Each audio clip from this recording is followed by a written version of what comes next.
ازيكم عاملين ايه؟ يا رب تكونوا بخير. الفيديو النهارده بيتكلم عن ارقام التبرع بالمسجات للجمعيات الخيريه. والناس اول ما تشوفني انا عليا فيديو بلوجر بعمل فيديوهات على الفيسبوك وعلى اليوتيوب، فعايز تنضمي لينا بليز اعملي لايك صفحه الفيسبوك وسبسكرايب لقناتي على اليوتيوب ولايك للفيديو ده كمان، ويلا بينا نبتدي.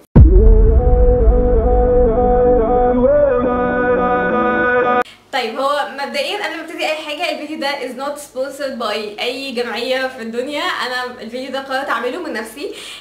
انا من الناس اللي بستنى تحديدا اخر اسبوع في رمضان، احب ازنق نفسي واجي عند اخر اسبوع او اخر 3 ايام في رمضان وابتدي بقى ادور على الارقام بتاعه الاعلانات عشان ابعت مسجز عليها اللي هي حاجات التبرع والحاجات دي. ودايما يجي عليا الوقت اللي هو بقعد مثلا قدام التلفزيون فما جمعش غير 3 4 ارقام في الاخر، وبعدين بعد كده ازهق فادور على النت على صفحه تكون مجمعه كل الارقام فمبلاقيش حاجه على النت.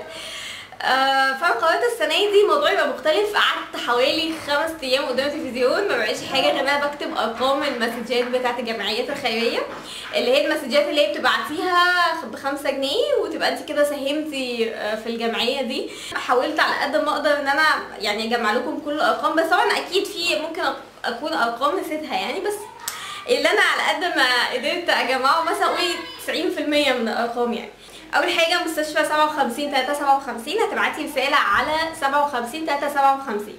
تاني حاجه جمعيه رساله هتبعتي رساله على 95 98. بعد كده مجدي يعقوب للقلب هتبعتي رساله على 9698. بعد كده جمعيه اهل مصر هتبعتي رساله على 98 99. حاجه تانية كمان، مؤسسه مصر الخير هم عاملين فكره حلوه قوي، ان هم عاملين زكاه الفطر اللي هي ب20 جنيه يوزعوا كيلو مكرونه وكيلو رز ونص كيلو فول. فانت لو عايزه تنضمي لزكاه الفطر عندهم بتبعتي بقى 4 مسجات. مصر الخير رقمها بتبعتي ال4 مسجات على 9597. بعد كده مؤسسه الكبد المصري هتبعتي رساله على 95300. بعد كده بيت الزكاة وصدقات المصري هتبعتي رسالة على 15111. مؤسسة بهية هتبعتي رسالة على 9602. مستشفى 500 هتبعتي رسالة على 97.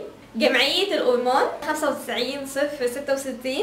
اخر حاجه مستشفى بوريش للاطفال هتبعتي رساله على 9501.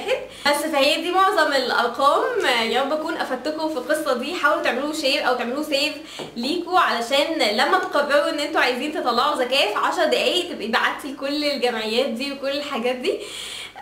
يا رب اكون افدتكم وكل سنه وانتم طيبين واشوفكم على خير ان شاء الله. باي باي.